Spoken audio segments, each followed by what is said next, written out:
मी प्राध्यापक doctor Kusumendra Sontakke, YDVD college Tiwasa, जिल्हा अमरावती. 129वी डॉक्टर बाबासाहेब आंबेडकर जयंती या निमित्ताने आंबेडकर हिस्ट्री काँग्रेस आणि इतिहास विभाग मुंबई विद्यापीठ यांच्या संयुक्त विद्यमाने ते फेसबुक लाईव्ह लेक्चर सिरीज सुरू करण्यात आलेली आहे. यामध्ये मला विषय देण्यात आलेला आहे हिंदू कोड बिल आणि डॉक्टर बाबासाहेब आंबेडकर. याबद्दल मी खरोखर या इतिहास अभ्यास आंबेडकर हिस्ट्री काँग्रेसचे अध्यक्ष माननीय डॉक्टर संदेश वाघ सर, तसेच सचिव डॉक्टर संतोष बनसोड सर या आणि सर्व पदाधिकारी या सर्वांचे मी सर्वप्रथम आभार व्यक्त करतो.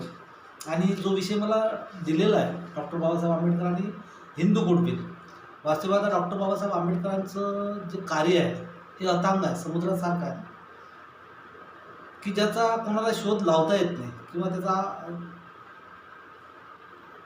एवढं मोठं संशोधन करता येत नाही.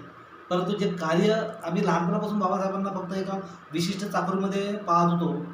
जेव्हा जेव्हा आम्ही बाबासाहेबांच्या कार्याबद्दल ऐकत होतो त्यावेळेस प्रत्येक लोक बाबासाहेबांना दलितांचे घेवाले फक्त मर्यादित पुरते संबोधित होते. परंतु जेव्हा जेव्हा बाबासाहेबांच्या संदर्भात संशोधन होत गेलं आणि बाबासाहेबांच्या कार्याच्या शाखा या अतिशय विस्तृत होत गेल्या, तेव्हा बाबासाहेबांची महती खऱ्या अर्थाने आपल्याला माहीत पडली. बाबासाहेब एवढं अथांग व्यक्तिमत्व आहे की बाबासाहेबाचं अर्थशास्त्र असो, राज्यशास्त्र असो, इतिहास असो, मानसशास्त्र असो, वंशशास्त्र असो किंवा शास्त्र असेल किंवा इतरही असेल किंवा आर्किटेक्चरसुद्धा असेल, या अथांग क्षेत्रामध्ये बाबासाहेबांचं काम खूप मोठं आहे. पत्रकारिता असेल किंवा सामाजिक क्षेत्रात असेल, हे सगळं कार्य पाहत असताना खऱ्या अर्थाने या आधुनिक भारताला जडणघडणीला खऱ्या अर्थाने योगदान देणारे जर महत्त्वाचे महान पुढारी जर कोणी असेल तर डॉक्टर बाबासाहेब आंबेडकर आहे. आणि बाबासाहेब आंबेडकरांच्या संदर्भात आपण एक कार्य साधं हिंदू कोड बिल जरी घेतलं तर हिंदू कोड बिल हे स्त्रियांसाठी किती महत्त्वाचं आहे आणि फक्त एका विशिष्ट वर्गाच्या स्त्रियांसाठी तर एकूण भारतीय स्त्रियांसाठी किती महत्त्वाचं आहे हे सुद्धा आपल्याला स्पष्ट होईल. वास्तवात बाबासाहेबांनी ज्यावेळेस राज्यघटना लिहिली, ती राज्यघटना 2 वर्ष 11 महिने 18 दिवस इतके लागले.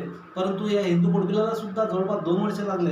बाबासाहेबांचं एक स्वप्न होतं. बाबासाहेबांनी त्यावेळेस राज्यघटनेमध्ये प्रास्ताविकामध्ये एक वचन दिलं होतं, भारतीय जनतेला, भारतीय लोकांना एक वचन दिलं होतं की आम्ही भारताचे लोक, आणि भारताचे लोक असताना त्या प्रस्तावनेमध्ये खऱ्या अर्थाने त्यांनी सांगितलं की मी स्वातंत्र्य, समता आणि बंधुत्व प्राप्त करत आहे, बहाल करत आहे. परंतु समता प्रस्थापित करत असताना जर स्त्रियांना जर समता प्रस्थापित झाली नसती तर त्यांचं वचन हे पूर्ण झालं नसतं. म्हणून बाबासाहेबांनी एक स्वप्न पाहिलं होतं की आम्ही या देशाला 2 रत्न देत आहे, एक राज्यघटना आणि दुसरे हिंदू कोड बिल. आणि राज्यघटना देत असताना ती समता प्रस्थापित करण्यासाठी हिंदू कोड बिल सुद्धा तेवढंच महत्त्वाचं होतं. आणि बाबासाहेबांनी म्हणून या हिंदू कोड बिलाची मांडणी केली. परंतु बाबासाहेबांना त्यामध्ये फारसं यश प्राप्त झालं नाही. परंतु आपल्याला या हिंदू कोड बिलाची पार्श्वभूमी समजून घेत असताना हा हिंदू कोड बिल काय आहे, तर हिंदू कायदा हा ब्रिटिश काळामध्ये निर्माण झालेला आहे. आणि ब्रिटिशांनी जो कायदा निर्माण केलेला आहे तर ह्या प्रस्थापित जे काही रूढी परंपरा असेल, धर्मग्रंथ असेल, वेद असेल, स्मृत्या असेल किंवा इतरही धार्मिक ग्रंथ असेल, यांच्यातून आणि या सामाजिक रूढी परंपराच्या माध्यमातून जे समाजामध्ये नीती तयार झाली होती किंवा संहिता तयार झाली होती, या संहिताच्या आधारावर ह्या सगळ्या कायदा तयार ब्रिटिशांनी केला होता. आणि या ब्रिटिशांनी कायदा तयार करताना वास्तवात या कायद्यावर सर्वात जास्त प्राबल्य जर कोणाचं असेल तर इथच्या धर्ममार्तंड्यांचं होतं, पुरोहितांचं होतं, ब्राह्मण वर्गांचं होतं. कारण सगळं नियमावली त्यांच्या माध्यमातून तयार झाली होती आणि यांची अंमलबजावणी जर कोणी करत असतील तिचे राज्यकर्ते करत होते, म्हणजे क्षेत्रीय लोक करत होते. आणि हे सगळे यांचं प्राबल्य असताना यांनी ही संहिता पाळण्यासाठी, नियमावली पाळण्यासाठी या समाजव्यवस्थेमध्ये जातीव्यवस्था निर्माण केली. जातीव्यवस्थाच निर्माण केली नाही तर स्त्री पुरुष असमानतासुद्धा निर्माण केली आणि याच्यावर त्यांचं वर्चस्व निर्माण झालं. आणि खऱ्या अर्थाने इथे स्त्रियांचं शोषण सुरू झाल्याचं आपल्याला इथे दिसून येते. आणि स्त्रियांचं शोषण सुरू होत असताना या स्त्रियांच्या शोषणाच्या संदर्भात वेगवेगळे कायदे तयार झालेले आहेत. कायदे तयार करत असताना आपल्याला दिसते की हिंदू धर्माच्या नियमानुसार त्यांच्या वारसा पद्धती असेल, विवाह पद्धती असेल, संपत्ती संदर्भात असेल, वेगवेगळे कायदे त्या काळात निर्माण झालेले आहेत. या काळात आपल्याला समाजव्यवस्थेमध्ये काही नीती किंवा संहिता ते जे दिसते, वास्तवात 11व्या शतकामध्ये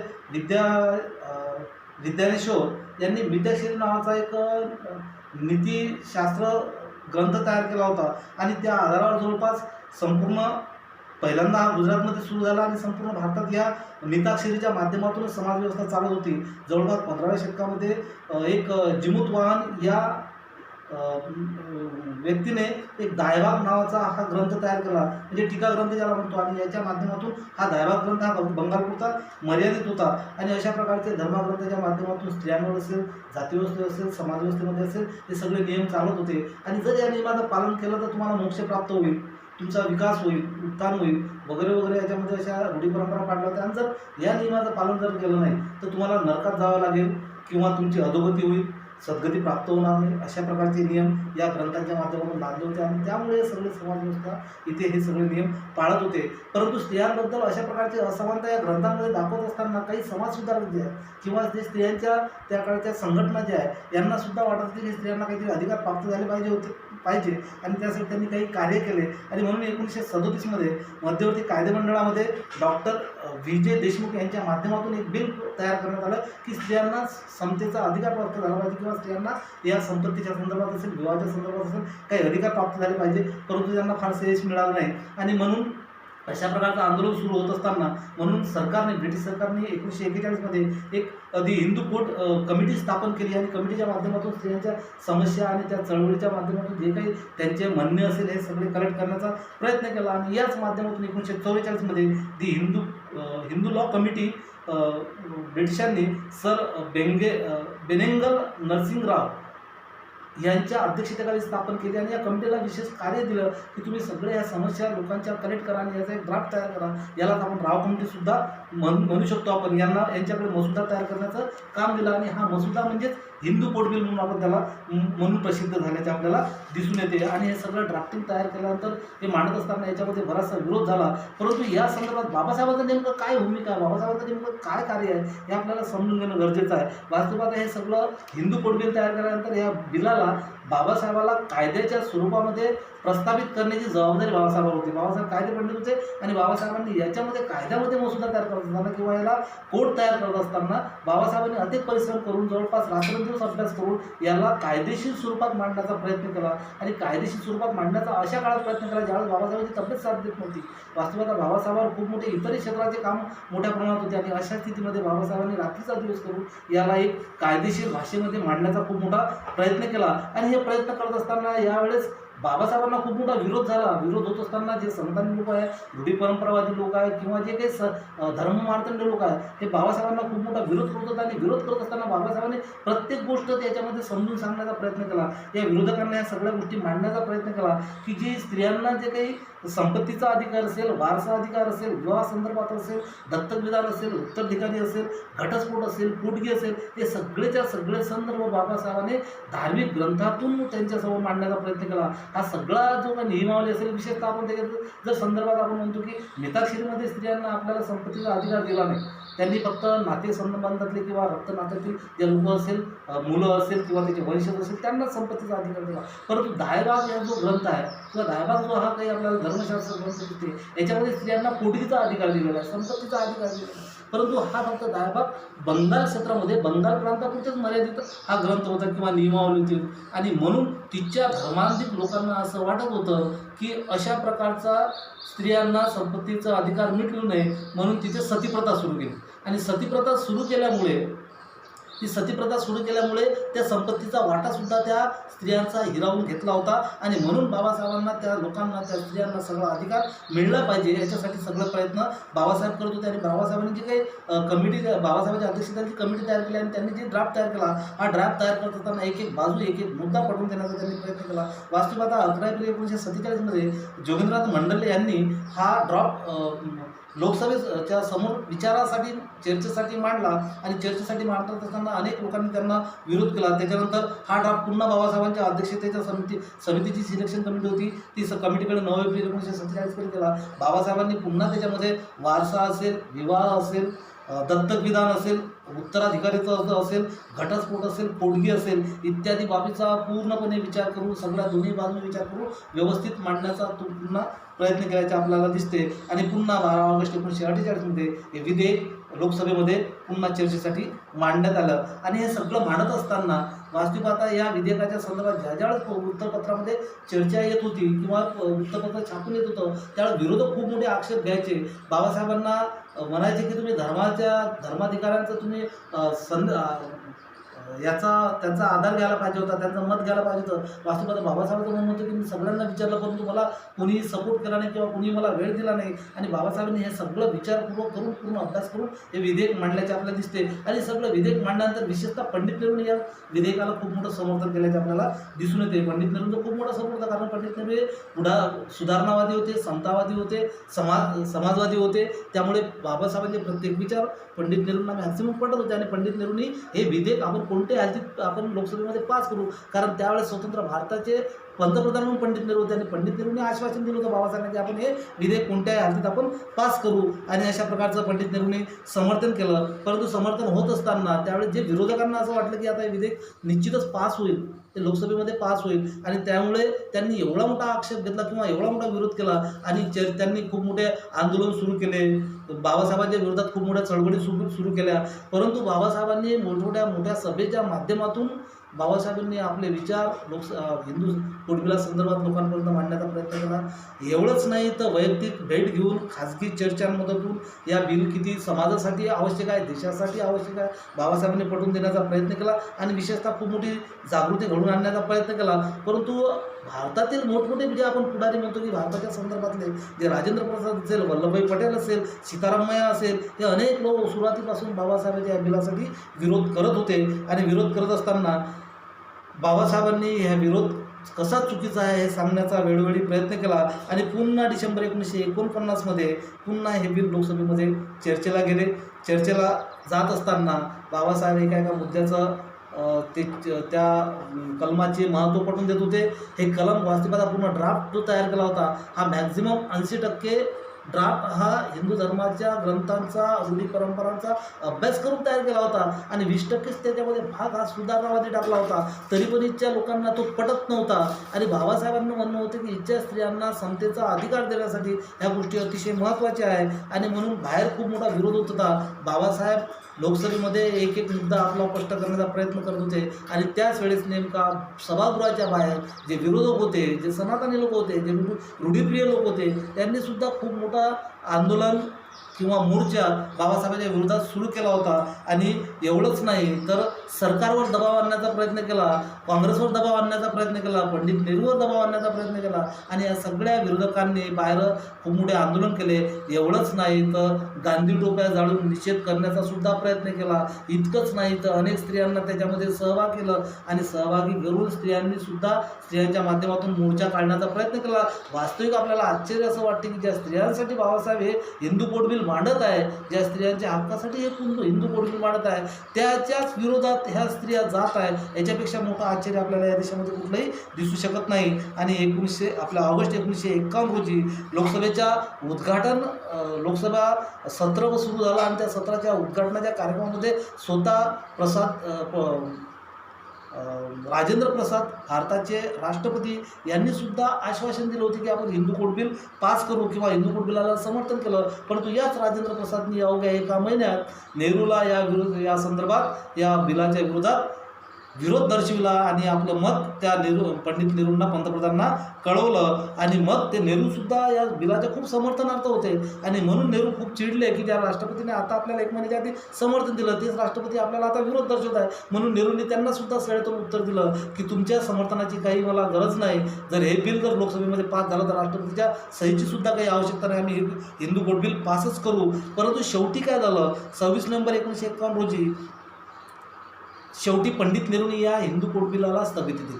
का स्थगित दिली? कारण हे पंडित नेहरू एवढा दबाव आला, काँग्रेसच्या लोकांचा एवढा दबाव आला, कारण सगळे विरोधक काँग्रेसच्या लोकांना भेटले आणि काँग्रेसच्या लोकांना सांगितलं की जर आपण हे बिल पास केलं तर येणाऱ्या निवडणुकीमध्ये काँग्रेसला हार पत्करावी लागेल. आणि हार पत्करायची आपली मानसिकता नाही. आणि म्हणून हे हिंदू कोड बिल कोणत्या हाती स्थगित केलं पाहिजे. आणि अशा प्रकारची चर्चा पंडित नेहरूसोबत केल्यानंतर शेवटी पंडित नेहरूने डॉक्टर बाबासाहेब आंबेडकरसोबत चर्चा केली. परंतु बाबासाहेब या हिंदूंच्या आपल्या भारतीय स्त्रियांच्या हक्कासाठी तसूभरी मागं हटण्यासाठी मानसिकतेत नव्हते. कारण इथच्या स्त्रियांचा विकास होण्यासाठी हे हिंदू कोड बिल तसेच्या तसं पास करणं बाबासाहेबाला अपेक्षित होतं. परंतु पंडित नेहरूंनी ज्यावेळेस चर्चा केली आणि पंडित नेहरूच्या लक्षात आलं की बाबासाहेब आता हे हिंदू कोड बिलाच्या बाबतीत मागं हटत नाही. आणि शेवटी पंडित नेहरूने 26 सप्टेंबर 1951 रोजी पंडित नेहरूने या हिंदू कोड बिलाला स्थगिती देण्याचा आदेश दिला आणि हा आदेश जेव्हा दिला त्यावेळेस बाबासाहेब अस्वस्थ झाले.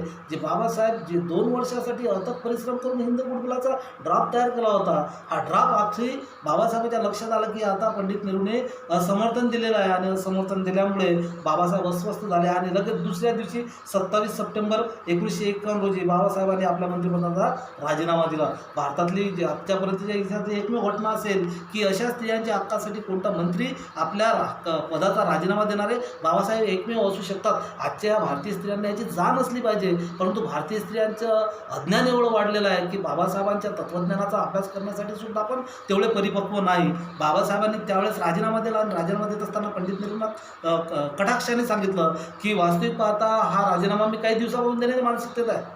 मला तुमच्या मंत्रिमंडळामध्ये राहण्यासाठी म्हणजे कुठलं रस नाही आहे, परंतु मी का आतापर्यंत लेट करत होतो की मला फक्त एक आशा होती की कुठल्याही हार्दिक 4थ्या आठवड्यापर्यंत शेवटच्या या अधिवेशनापर्यंत हिंदू कोड बिल पास होईल आणि मी मुक्त होईल आणि एक मोठं चांगलं कार्य मी या देशासाठी करून जाईल असं बाबासाहेबांना वाटत होतं. परंतु तुम्ही जी स्थगित दिली त्यामुळे मी या मंत्रिपदाचा राजीनामा देत आहे आणि अशा प्रकारचं हिंदू कोड बिल इथे संपलं. वास्तविक आता या बिलाच्या महत्त्वाच्या बाबी अशा होत्या की आंतरजातीय विवाहाला मान्यता. आजच्या काळात जे आंतरजातीय विवाह दिसतात आपल्याला ते सगळे बाबासाहेबांचे पुण्य आहे, कारण कोणत्याही फक्त जाती धर्मामध्ये विवाह करण्याचा अधिकार फक्त इच्छा व्यवस्थेमध्ये होता, परंतु आंतरजातीय विवाहाला मान्यता देण्याचे बाबासाहेबांनी त्याच्यामध्ये ड्राफ्ट तयार केला होता. एक पत्नीत्वाचं बंधन म्हणजे आतापर्यंत बहुपत्नी प्रथा होती, अनेक विवाह पुरुषांना करता येत होते, परंतु स्त्रियांना अशा प्रकारचे कुठलेही अधिकार नव्हते, म्हणून एक पत्नी प्रथा असली पाहिजे. वास्तविक आता एक पत्नी प्रथा किंवा घटस्फोटाच्या संदर्भात या दोन्ही याच्यात लोकसभेमध्ये बाबासाहेबांना बाकीच्या धर्मांनी सुद्धा विरोध केला होता. ज्या लोकसभेमध्ये चर्चा होत असताना बाबासाहेबांना मुस्लिम असेल, ख्रिश्चन असेल, जैन असेल किंवा इतर पारसी लोक असेल या लोकांनी म्हटलं की बाबासाहेबांचे हे आम्हाला तत्त्व मान्य नाही, हे हिंदू कोड बिल मान्य नाही. म्हणजे बाबासाहेबांनी जे स्त्रियांसाठी महत्त्वाचे अधिकार दिले होते, एक पत्नीत्वाचं बंधन हे असलं पाहिजे, हा ड्राफ्टमध्ये याच्यामध्ये बाबी मांडल्या होत्या. पुरुषाप्रमाणे स्त्रियांना सुद्धा घटस्फोटाचा अधिकार असला पाहिजे. वास्तविकता प्राचीन काळामध्ये असेल परंतु खूप कठोर बंधन होते, परंतु बाबासाहेबांनी घटस्फोटाचा अधिकार पुरुष सहज. वास्तविकता असं म्हटलं तर हिंदू धर्मामध्ये लग्न हे विवाह हे 7 जन्माच्या गाठी मानल्या जातात आणि एक जन्मानंतर त्या स्त्रिया वडाच्या मागे काय चक्रा घालतात आणि 7 जन्म तोच पती मागतात, परंतु त्या पुरुषाला ती स्त्री पाहिजे की नाही पाहिजे त्याचा विचार केला जात नाही आणि अशा प्रकारचे 7 जन्माच्या गाठी वगैरे आपण म्हणतो. परंतु याच जन्मामध्ये जर एखादा दारुळा असेल, व्यभिचारी असेल किंवा इतर चुकीच्या मार्गाने चालणारा नवरा असेल त्याच्याबद्दल सुद्धा त्याच्यापासून सुटकारा मिळण्यासाठी सुद्धा स्त्रियांना एक मूलभूत हक्क प्राप्त झाला पाहिजे. त्यासाठी घटस्फोटाचा अधिकार पुरुषाप्रमाणे स्त्रियांना देण्याचा बाबासाहेबांनी याच्यामध्ये टाकलेला आहे. दाय पद्धतीचा स्त्रियांचा वारसा हक्क. दाय पद्धती म्हणजे काय? दायभाग जो आहे, दायभाग बंगालमध्ये लागू केला होता आणि दायभाग पद्धतीमध्ये स्त्रियांना वास्तविकता प्राचीन काळामध्येच स्त्रियांना संपत्तीचा हक्क दिला होता, परंतु या सती प्रथेच्या माध्यमातून स्त्रियांचा हक्क, संपत्तीचा हक्क काढून टाकला होता आणि म्हणून बाबासाहेबांनी ह्या दाय पद्धतीचा स्त्रियांना वारसा हक्क प्राप्त करून द्यावा यासाठी या बिलामध्ये मांडणी केली होती. वडिलांच्या संपत्तीमध्ये मुला इतका मुलीचा सुद्धा वाटा आहे, वास्तविकता हा दिला जात नव्हता. स्त्रीधन म्हणून वगैरे आपल्याला आपण प्राचीन काळात थोडासा आपण विचार केला तर आपल्याला दिसून येईल, परंतु याच्यामध्ये वडिलाच्या संपत्तीमध्ये मुलीचा सुद्धा वाटा आणि अशा प्रकारच्या अनेक सुधारणा या बिलांच्या संदर्भात बाबासाहेबांनी मांडलेल्या आहेत. परंतु बाबासाहेबांनी मांडलेल्या असताना सुद्धा काही लोकांचं म्हणणं होतं की चांगली सुधारणा आहे, अतिशय सुंदर आहे, बिले अतिशय सुंदर आहे, परंतु परिस्थिती आहे की काही जी इच्छे धर्म मार्तंडे सनातनी किंवा जे काही विरोधक होते, बाबासाहेब एक शूद्र आहे आणि एका शूद्राने एवढ्या इच्छा व्यवस्थेवर अशा प्रकारची मांडणी करावी हे त्यांना कदाचित अपेक्षित नसेल, म्हणून काही लोकांनी विरोध केला होता. वास्तविकता तात्विक विरोध बाबासाहेबांसोबत केला असता तर बाबासाहेबांनी सगळे विरोधकांचे मुद्देसूद खोडले असते, परंतु अशा प्रकारचा विरोध बाबासाहेबांवर झाला नाही आणि फक्त अशा एक धर्मावर आक्षेप किंवा धार्मिक आमच्यावर अशा पद्धतीचे अडचणी आणताय अशा प्रकारचे आक्षेप आपल्याला इथे दिसून येते. पुढे जे बाबासाहेबांनी मांडलेले बिल आहे टप्प्याटप्प्याने पास झालेलं आहे. 1952 नंतर हिंदू मॅरेज ॲक्ट 1955 पास झालेला आपल्याला दिसते. The Hindu minority act, guardianship act 1956 मान्य झालेला आपल्याला दिसते. त्यानंतर दी हिंदू सेक्शन ॲक्ट 1956 आपल्याला दिसतो आहे. दी हिंदू ॲडॉप्शन मेंटेनन्स ॲक्ट 1956 डिसेंबरचा हा सुद्धा आपल्याला दिसत आहे. टप्प्याटप्प्याने बाबासाहेबांनी मांडलेले हिंदू कुटुंबातील हे काही जे मुद्दे आहेत ते सगळे नंतर पास झालेले आहेत, परंतु हे पुढे 80ता हे बिल पास झालं आहे. परंतु बाबासाहेबाचं जे स्वप्न होतं की मी या पद्धतीने स्त्रियांना मूलभूत हक्क प्राप्त करून देईल, समता प्राप्त करून देईल, आणि हे समता प्राप्त करण्यासाठी बाबासाहेबांनी या हिंदू कोड बिलाची मांडणी केली, हिंदू कोड बिल मांडले आणि याच्यासाठी अर्थात लढासुद्धा दिला. परंतु शेवटी आपल्याला असं म्हणावं लागेल की इथचे जे काही रूढी परंपरावादी लोक आहेत, धर्ममार्तंड लोक आहेत, सनातनी लोक आहेत, यांचा शेवटी विजय झाला आणि एका पुरोगामी, एका आधुनिक विचाराची मांडणी करण्याचा, आधुनिक भारताची मांडणी करण्याच्या एका विद्वानाचा इथे आपल्याला पराजय झाला. हा पराजय विचारसरणीचा आहे, व्यक्तीचा नाही, विचारसरणीचा आहे. आणि या विचारसरणीचा पराभव होत असताना खऱ्या अर्थाने इथे जे सपोर्ट पाहिजे होता तो सपोर्ट बाबासाहेबांना पाहिजे तसा मिळाला नाही. सगळे इथं राजकारण खेळण्यात आलं. ज्या पंडित नेहरूने पंतप्रधानांनीच आश्वासन दिलं, शेवटी राजकारणापुढे त्यांनीसुद्धा आपला आत्मसन्मान गहाण ठेवून या विधेयकाला स्थगिती दिली. परंतु बाबासाहेब खंबीरपणे या विधेयकासाठी लढले. बाबासाहेबांचं एकच स्वप्न होतं की त्या हजारो वर्षापासून ज्या स्त्रियांना त्या गुलामीत ठेवलेला आहे, तिच्या रूढी परंपरेत लटकवलेला आहे, आणि त्यांचा विकास व्हावा, त्यांना सन्मानाचा हक्क प्राप्त व्हावा, त्यांना विकासाच्या संधी प्राप्त व्हाव्या, त्यांना मूलभूत हक्क प्राप्त व्हावे, आणि हे जे समता मला प्रस्थापित करायची आहे, या समतेसाठी बाबासाहेबांनी कष्ट घेतले. परंतु या कष्टाचं चित आपल्याला तेव्हाच मिळेल की ज्यावेळेस आपण बाबासाहेबांच्या या स्त्रीवादी दृष्टिकोन असेल किंवा स्त्रियांच्या संदर्भात कार्य असेल किंवा इतर क्षेत्रात कार्य असेल, बाबासाहेबाला सामाजिक चौकटीमध्ये, जातीय चौकटीमध्ये आपल्याला लटकून ठेवता येणार नाही. जोपर्यंत तुम्ही बाबासाहेब वाचणार नाही तोपर्यंत तुम्हाला जाती धर्माच्या अनेक लोकांना बाबासाहेब कळणार नाही. इच्छा पूर्ण भारतातील संपूर्ण स्त्री जातीवर बाबासाहेबांचे अथांग उपकार आपल्याला हिंदू कोड बिलाच्या माध्यमातून दिसून येते. परंतु त्या काळात बाबासाहेबांचा अभ्यास नसताना ज्या स्त्रियांनी विरोध केला, ज्यावेळेस बाबासाहेबांच्या विरोधात मोर्चे काढले आणि ज्या स्त्रियांनी विरोध केला होता त्या स्त्रियांचा मोर्चा बाबासाहेबांकडे आला, त्यावेळेस नेमकी एक घटना घडली. बाबासाहेबांनी एका स्त्रीला त्या मोर्चातल्या बोलावलं आणि विचारलं की दादा ताई, तुला या माझ्याबद्दल तू जे विरोध करत आहे, तुला काय माहीत आहे हिंदू कोड बिलाबद्दल? तुला माहीत आहे का मी हिंदू कोड बिल कोणासाठी मांडत आहे आणि तू मला का विरोध करता? त्या स्त्रीचं एक मार्मिक उत्तर होतं. त्या स्त्रीने म्हटलं की मला हिंदू कोड बिलाला काही माहीत नाही. माझ्या नवऱ्याने म्हटलं की तुला जावं लागतं आणि बाबासाहेबांच्या हिंदू कोड बिलाला विरोध करायचा आहे. मला हिंदू कोड बिल माहीत नाही कोणासाठी आहे काय, परंतु माझ्या नवऱ्याने सांगितलं की तू विरोध कर, नाहीतर मी तुला घरात घेणार नाही. अशा मानसिकतेच्या स्त्रिया त्या काळात होत्या. आजच्या काळात काही खूप चांगल्या स्त्रिया आपल्याला दिसत नाही की खूप विद्वान झाल्या किंवा खूप शिकल्या, कारण आजच्या काळात जोपर्यंत स्त्रिया बाबासाहेब वाचणार नाही तोपर्यंत त्यांना कळणार नाही. आणि म्हणून हिंदू कोड बिल अतिशय महत्त्वाचं आहे.